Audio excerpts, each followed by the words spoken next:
Let me be honest with you. If you haven't started prepping your garden for the heat yet, you're already behind. Here's something most people don't realize. The majority of heat damage in your garden doesn't happen during the hottest week. It happens in the weeks before, right now, because most of us wait until plants are visibly suffering before we do anything. And by then, it's triage, not prevention. Today, I've got 9 tricks that can genuinely save your garden before August hits. And the best part? You can knock most of these out in a single weekend afternoon. You know the feeling, right? June was gorgeous. Everything looked lush. You were feeling pretty good about yourself. And then suddenly it's mid-July. It's been 90+ degrees for a week straight, and your lawn looks like a parking lot. Your tomatoes are dropping flowers.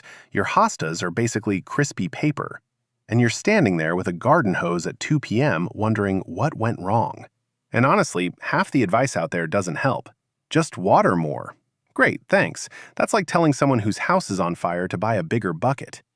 The real problem is that most of us are watering wrong, mulching too late, or not at all, and panic pruning plants that just need to be left alone. You're not alone in this. I've killed more plants in July than in any other month, and it took me way too long to figure out that heat survival isn't about reacting, it's about preparing. So here's what we're going to do. I'm going to walk you through 9 specific tricks, each one framed around a mistake most people make and what to do instead. We're covering watering, mulching, mowing, shade, pruning, and a couple of tricks that honestly surprised me when I first learned them. Let's get into it. But before we dive into the actual tricks, quick thing. If you're the kind of gardener who wants a simple, practical system so your garden basically takes care of itself through tough stretches like this, check out my ebook, My Autopilot Garden. It's got a complete, step-by-step watering and mulching schedule that takes the guesswork out of summer survival, so you're not scrambling every July. You can find the link in the description below. All right, now let's get into these 9 tricks. All right, trick number 1, and this one alone can save you a lot of grief. Most people water whenever they remember, which usually means late afternoon, or worse, the middle of the day when it's hottest. And I get it. You see wilting leaves, you grab the hose. Totally natural instinct. But here's the problem. Water on hot soil doesn't soak in. It evaporates. And water sitting on leaves in direct sun can actually magnify heat and scorch the foliage. You're basically steaming your plants. So here's the fix. Water early, like stupid early. Between 5 and 8 a.m. is the sweet spot. The soil is cool, the water has time to soak deep before the sun cranks up, and the leaves dry quickly so you're not inviting fungal problems. If you genuinely cannot do mornings, late evening works as a backup, but morning is king. And here's the key. Water deeply and less often. A good 30-minute soak twice a week beats a quick sprinkle every single day. You want those roots growing down to find moisture, not staying shallow at the surface where they'll fry the second it gets really hot. Think of it like training your plants to be tougher. You're not babying them, you're building resilience. Trick number 2. Your mulch game is either missing or way too late. If your beds don't have mulch on them right now, stop everything and fix that this weekend. I'm serious. Mulch is the single most underrated heat defense in gardening. A 3 to 4 inch layer of organic mulch, wood chips, straw, shredded leaves, even grass clippings, drops soil temperature by up to 10 degrees. 10 degrees! That's the difference between roots surviving and roots cooking underground where you can't even see the damage happening. The mistake I see constantly? People mulch in spring, feel good about it, and then completely forget. By July, it's decomposed down to almost nothing. You need to top it up now before the worst heat hits. And don't pile it right up against stems or trunks. Leave a little gap, maybe 2 inches.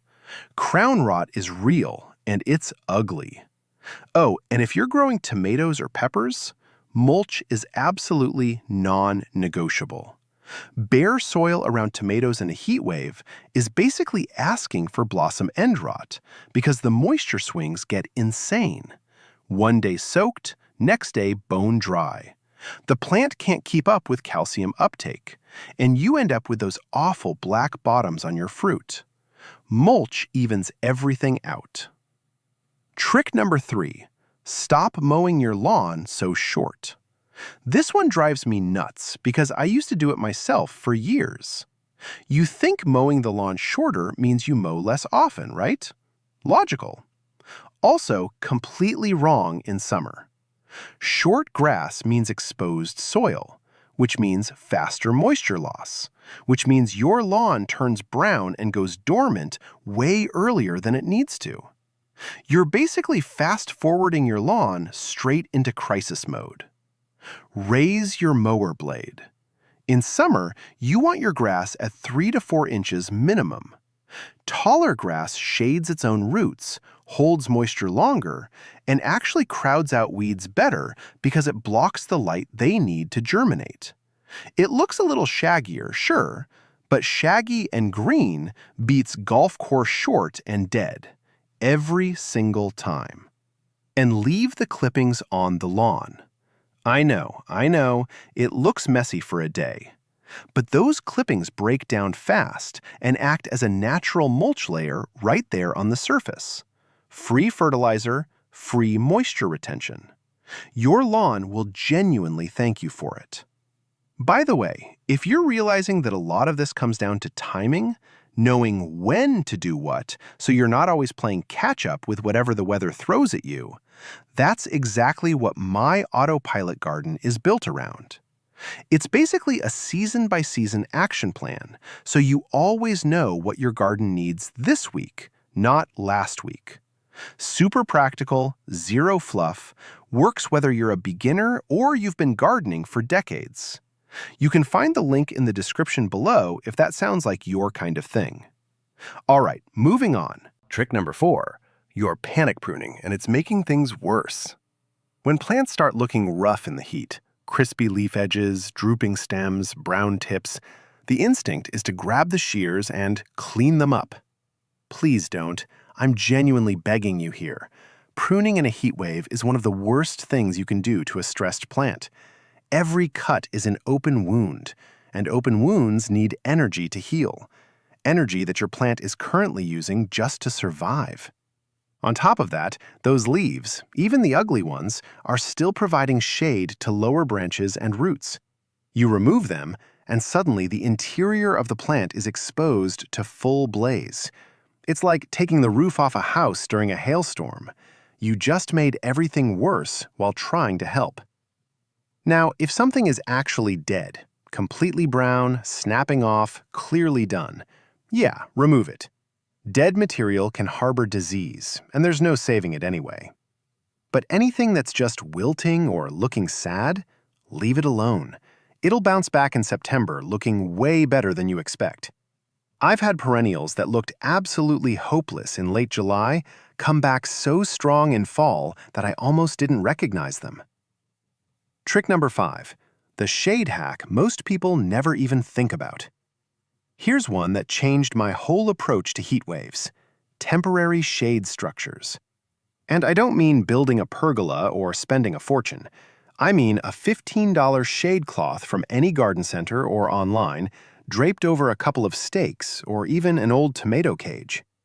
30% shade cloth lets enough light through for photosynthesis, but cuts the heat stress dramatically. It's like sunscreen for your plants. I use this over my lettuce, my spinach, and young transplants that haven't fully established yet.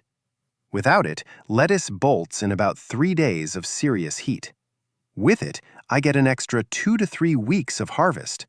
That's huge when you're actually trying to eat from your garden all summer. And you don't even need to buy anything special. Old bed sheets work. Umbrellas stuck into pots work. Even strategically placed tall plants can do the job.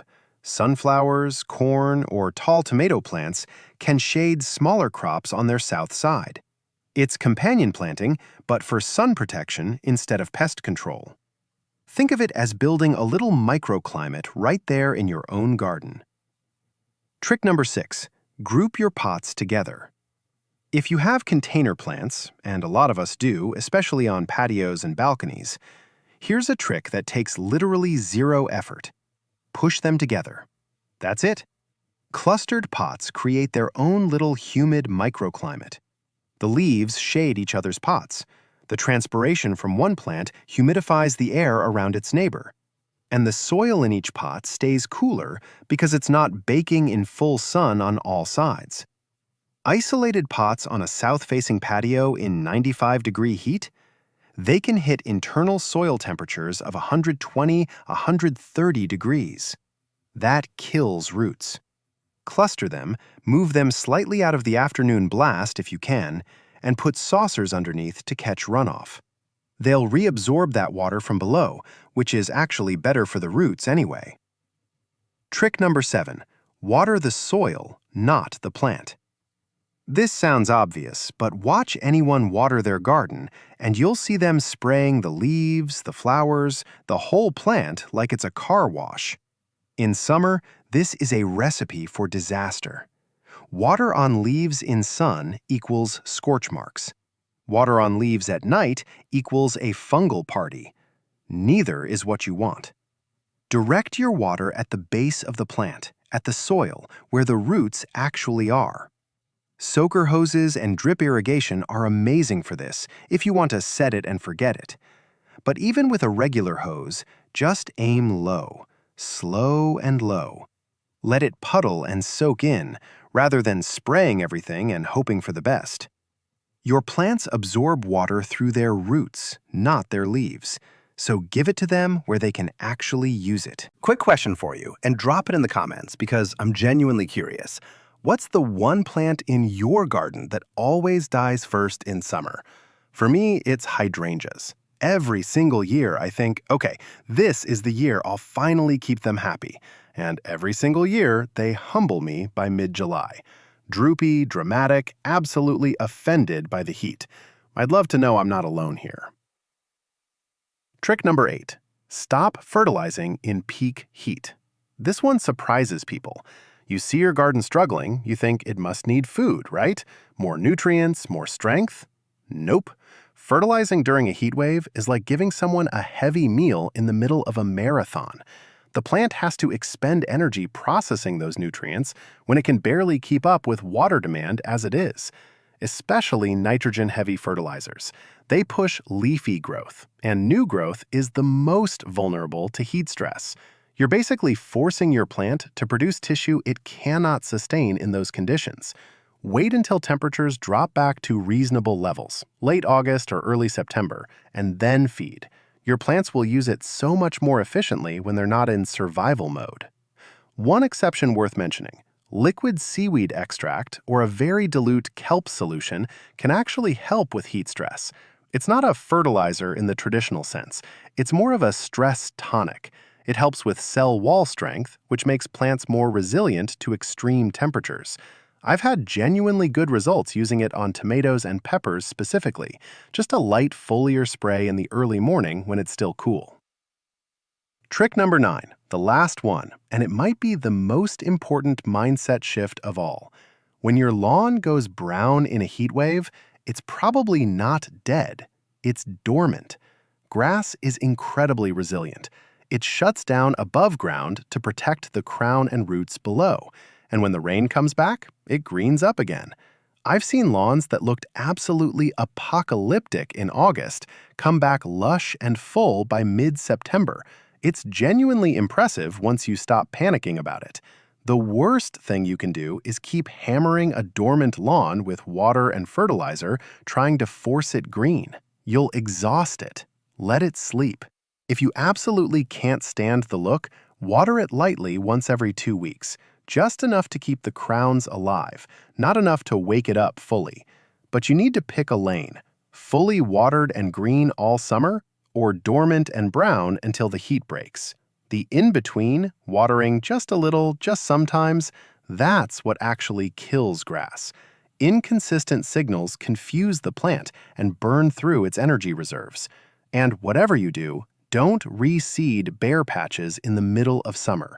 New seed needs consistent moisture to germinate, and you're just not going to provide that when it's 95 degrees out. Mark the spots with a little flag or stake, wait for early fall, and seed then. Early September is the golden window for lawn repair. The soil is still warm, the nights are getting cooler, the rain usually comes back. Perfect conditions. All right, so here's your action plan for this weekend. And I mean this weekend, not sometime soon. Top up your mulch to 3 to 4 inches in every bed. Raise your mower blade to the highest or second highest setting. Shift your watering to early morning, deep and infrequent. Put away the pruning shears. Seriously, hide them from yourself if you have to. Cluster your pots, rig up some shade cloth over tender crops, and stop fertilizing until the heat breaks. You don't need to do all 9 things perfectly. Even hitting 3 or 4 of these will make a massive difference in how your garden comes out the other side of August. This isn't about being a perfect gardener. It's about being a prepared one. Now I want to hear from you. Which of these 9 tricks are you going to tackle first this weekend? And did any of them surprise you? Drop it in the comments. I read every single one, and I genuinely love seeing what's working in your gardens. If this was helpful, smash that like button. It really does help more gardeners find this video. And if you're not subscribed yet, hit subscribe and the bell so you don't miss the next one. I've got more summer survival content coming that you're going to want to see. All right, get out there this weekend, take care of your garden, and go easy on yourself. Your plants are tougher than you think. See you in the next one.